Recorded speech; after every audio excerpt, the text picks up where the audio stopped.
Everyone, नमस्कार। मैं सुप्रिया आज आपके सामने एक स्टोरी लेके आई हूँ जो रियल स्टोरी है। एक बहुत ही गरीब बच्चे ने कैसे बना दी विश्व प्रसिद्ध लग्जरी कार कंपनियाँ। जी हाँ, दुनिया के सबसे शानदार कारों में से एक, जिसे खरीद कर आप खुद को बिलियनियर सक्सेसफुल बिजनेसमैन मान सकते हैं। आज आप दुनिया के किसी कोने में पहुंच जाइए, इस ब्रांड से सभी वाकिफ हैं। साल 1987 में हुए एक सर्वेक्षण के अनुसार कोका-कोला के बाद दुनिया का सबसे पॉपुलर ब्रांड रोल्स रॉय ही है। अमीर शहरों जैसे दुबई, न्यूयॉर्क सिटी, हांगकांग की सड़कों पर आपको काफी रोल्स रॉय कारें दौड़ती हुई नजर आएंगी।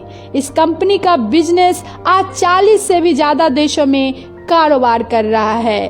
पर इस ब्रांड की शुरुआत कैसे हुई थी? इसे शुरू किया गया था एक बहुत ही गरीब बच्चे ने, पर उसकी सोच इतनी अमीर थी कि एक सदी से इस कार को खरीदने के लिए आपको अमीर होना नहीं बल्कि बहुत ज़्यादा अमीर होना जरूरी है। दोस्तों, आज हम जानेंगे इसी अत्यधिक महंगे कार ब्रांड के बारे में। अपनी शानदार इंजन क्वालिटी और आकर्षक डिजाइन के लिए पहचाने जाने वाली रोल्स रॉय, ये अपनी कारों के लिए पूरे विश्व में प्रसिद्ध तो है ही, साथ ही ये एयरक्राफ्ट बनाने वाली दुनिया की दूसरी बड़ी कंपनी है। आज इतनी बड़ी और प्रतिष्ठित कंपनी बन चुकी रोल्स रॉय की शुरुआत एक बहुत गरीब व्यक्ति ने की थी। इस कंपनी के संस्थापक बहुत ही तंगी और बदहाली का सामना करना पड़ा था। बहुत ही कम उम्र में इनके पिता की मृत्यु हो गई थी। इसी वजह से स्कूल जाने के उम्र में इन्हें अखबार और टेलीग्राम को बांटने का काम भी करना पड़ा था। इसके बाद भी इतनी विपरीत हालातों के बावजूद भी इन्होंने कभी हार नहीं मानी। चलिए जानते हैं रोल्स रॉय के फाउंडर के बारे में।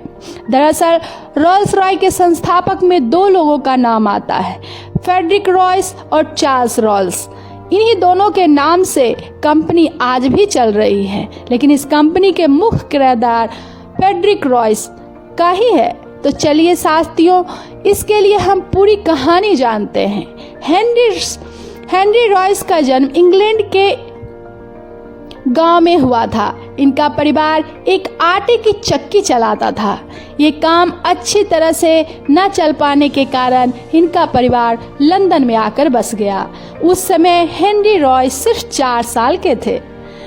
यहाँ आकर हेनरी रॉयस जैसे ही 9 साल के हुए, उनके पिता की मृत्यु हो गई और पिता का सबसे बड़ा बेटा होने के कारण घर के खर्च की जिम्मेदारी इनके कंधे पे आ पहुंची। गरीबी ने इनकी सोच और इनके पूरे परिवार को काफ़ी गहरा प्रभाव डाला था।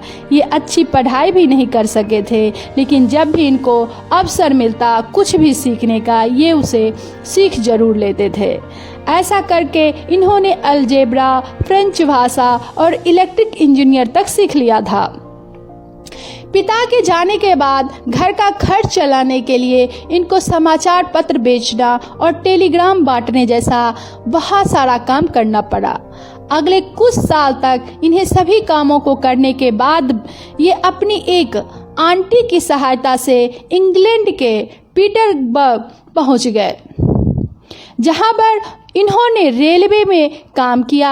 वहां से वापस आने के बाद एक लाइट एंड पावर कंपनी में शामिल हो गए। इस कंपनी के तहत इनका काम सड़कों पर लाइट लगाने का काम था। अब तक हेनरी रॉयस अपनी कमाई से कुछ पैसे जमा कर लिए थे। अपने द्वारा बचाए गए पैसे और दोस्तों की मदद से 1884 में एक छोटी सी कंपनी खोली। अपनी इस कंपनी के नाम इन्होंने रॉयस एंड कंपनी रखा था। इनकी ये कंपनी बिजली के छोटे छोटे पार्ट्स बनाने का काम करती थी, जैसे कि डोरवेल, लैंप वगैरह। और फिर अगले 10 सालों में हेनरी रॉयस ने अपनी इसी कंपनी के जरिए इन्होंने इलेक्ट्रिक जनरेटर, इलेक्ट्रिक क्रेन भी बनाना आरंभ कर दिया। इसके बाद साल 1899 में इन्होंने अपनी कंपनी का रजिस्ट्रेशन करवाया। आगे चलकर जर्मनी और अमेरिका में आने वाली क्रेन और डायनेमो की प्रतिस्पर्धा बढ़ती जा रही थी और कंपनी को नुकसान झेलना पड़ रहा था। तब तक कार का भी आविष्कार हो चुका था। उस समय कार का आविष्कार बेहद हैरान करने वाला आविष्कार था। हेनरी रॉयस की कारों में रुचि बढ़ने लगी थी, इसलिए हेनरी रॉयस ने अब कार बनाने का निर्णय लिया। मोटर कार को अच्छे से समझने के लिए उन्होंने 1901 में दी डाइन और 2 सिलेंडर वाली कार खरीद लिया। इन कार में मौजूद कमियों को उन्होंने अच्छे से पहचान लिया। फिर साल 1904 में अपनी खुद की 3 कार बना डाली। इन्हीं 3 कारों में से एक कार इन्होंने अपने बिजनेस पार्टनर अर्नेस्ट क्लेरमोंट को दिया। हेनरी एडमंड नाम के एक व्यक्ति ने इनकी दूसरी कार खरीद लिया। साल 1903 में इन्होंने अपना पहला पेट्रोल इंजन बनाया और अगले ही साल इन्होंने अपनी बनाई हुई कार को लंदन के सड़कों पर दौड़ा दिया। इसके बाद रोल्स रॉयस के दूसरे फाउंडर की कहानी शुरू होती है, जिनका नाम चार्ल्स रॉल्स था। चार्ल्स रॉल्स का जन्म 1877 में लंदन में हुआ था। इन्होंने मैकेनिकल इंजीनियरिंग की पढ़ाई की थी। हेनरी रॉयस की तरह ये बहुत ज़्यादा गरीब में नहीं पले बड़े थे। ट्रिनिटी कॉलेज से इन्होंने पढ़ाई की थी। इंजन के से छेड़छाड़ करना इन्हें इतना ज़्यादा पसंद था कि इन्हें लोग डर्टी रॉल्स के नाम से बुलाने लगते थे। रॉयस की तरह रॉल्स का भी कार में बहुत रुचि था। दरअसल चार्ल्स रॉल्स हेनरी एडम्स के अच्छे मित्र थे और लंदन में ही चार्ल्स का कार का एक बड़ा शोरूम था। हेनरी एडम्स ने अपनी हेनरी रॉयस और चार्ल्स रॉल्स को पहली बार मुलाकात करवाई।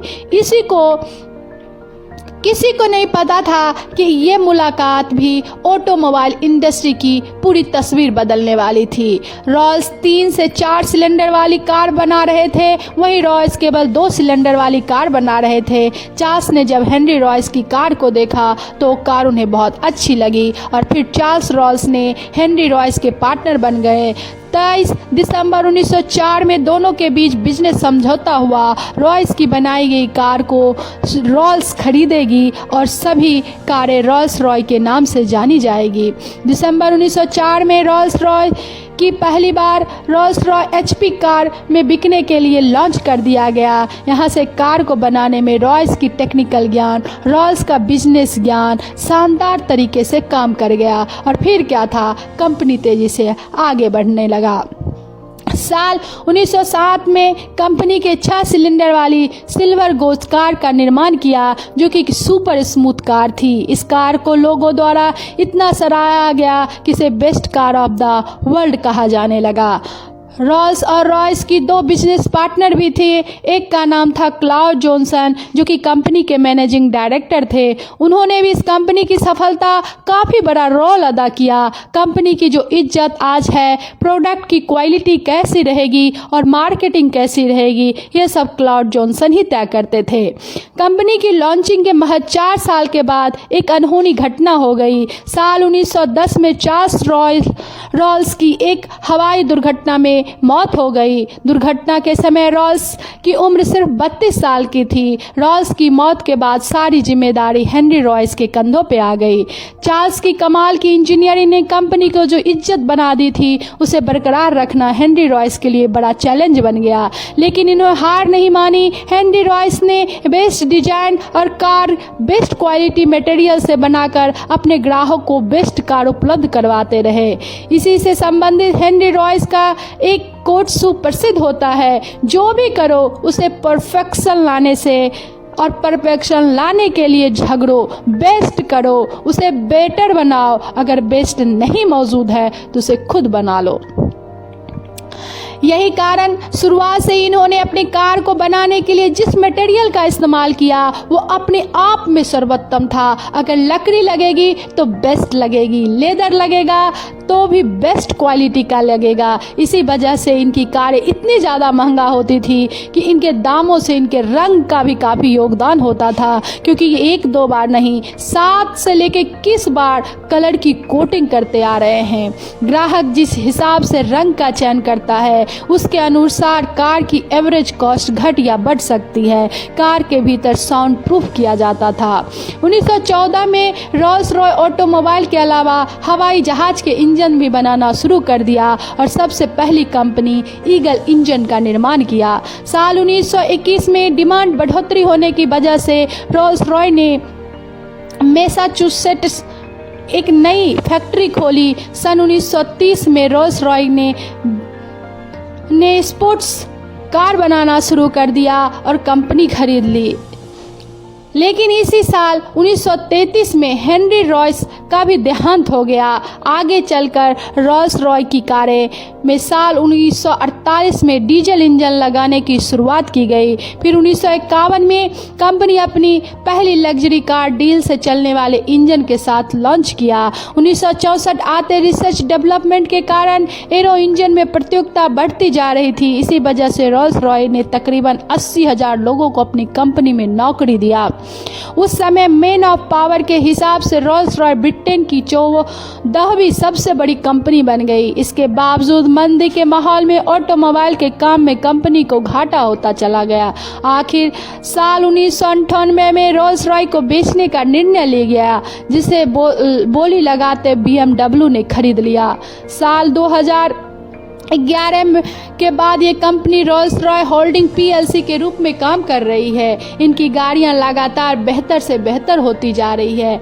तभी तो इस दुनिया में गिने चुने लोग ही रोल्स रॉय के कारों का शौक पूरा कर पाते हैं। ये कारें इतनी लग्जरी महंगी होती है कि हर इंसान इन्हें खरीदने के लिए तरसता है। वैसे दोस्तों, आपको कौन सी कार सबसे अधिक पसंद है, कमेंट में ज़रूर बताइएगा। मित्रों, हमेशा विश्वास है रोल्स रॉय की शानदार कहानी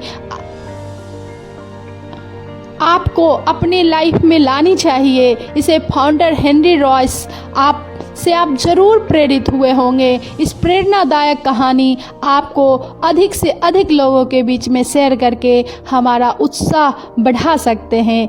आपका कीमती समय मिलने के लिए बहुत बहुत आभार, धन्यवाद।